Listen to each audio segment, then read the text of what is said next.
Channel of Vadodara.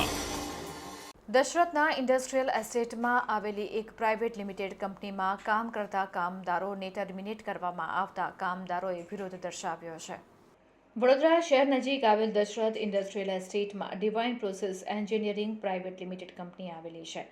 આ કંપનીના કામદારોએ company management સામે પગાર પ્રશ્ને બાયો ચડાવી છે। કામદારોનું કહેવું છે કે અમારી સાથે અન્યાય કરવામાં આવી રહ્યો છે, અમારા હકનો પગાર આપવામાં આવતો નથી। આ મામલે મેનેજમેન્ટને રજૂઆત કરવા છતાં પણ કોઈ યોગ્ય નિરાકરણ કરવામાં આવ્યું નથી।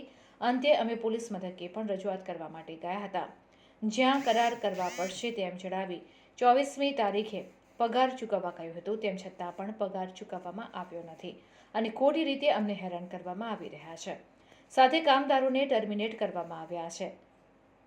ત્યારે કામદારોએ જણાવ્યું હતું કે જો અમને પગાર આપવામાં નહીં આવે તો અમે આગળ ભૂખ હડતાલ કરીશું તેવી ચીમકી ઉચ્ચારી હતી। દશરથ એમાં અમે નોકરી કરીએ છીએ।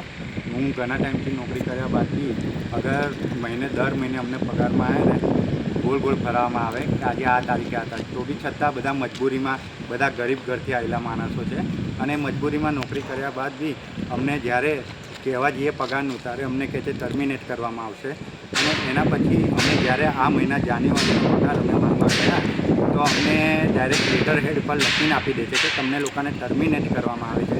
તો અમે પોલીસ સ્ટેશને કમ્પ્લેન કરવા ગયા તો એમને એ લેટર હેડ ત્યાં પોલીસ સ્ટેશનમાં બતાવીને અમને પછી કહેવાય ટર્મિનેટ કર્યા પછી અમને કહે છે કે તમે 24 તારીખે પગાર આવીને લઈ જજો। અને 24 તારીખે જ્યારે આવીએ છીએ ત્યારે અમને એવું બતાવવામાં આવે છે કે કરાર કરવામાં આવે છે કંપની સાથે કે આવી રીતે કોઈ કંપનીનું કામ ના કરી શકો, આ રીતનું બધું વોટ એવર બધું અલગ અલગ જાતના કરારો છે।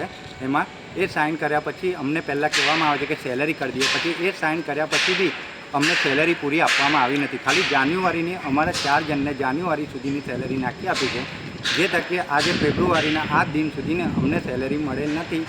તો એને કહેવા જઈએ છે તો અમને ઉગ્ર પોતે જ દાદાગીરી કરે છે અને અમારા પર ખોટા બ્લેમ કરે છે અને એવી રીતે અમને ધમકી આપવામાં આવે છે કે ભાઈ એડવોકેટ પાસે જઈશું ને આ કરાર છે પેલું કરાર, એવું કરીને એ અમને ધમકી આપવામાં આવે છે।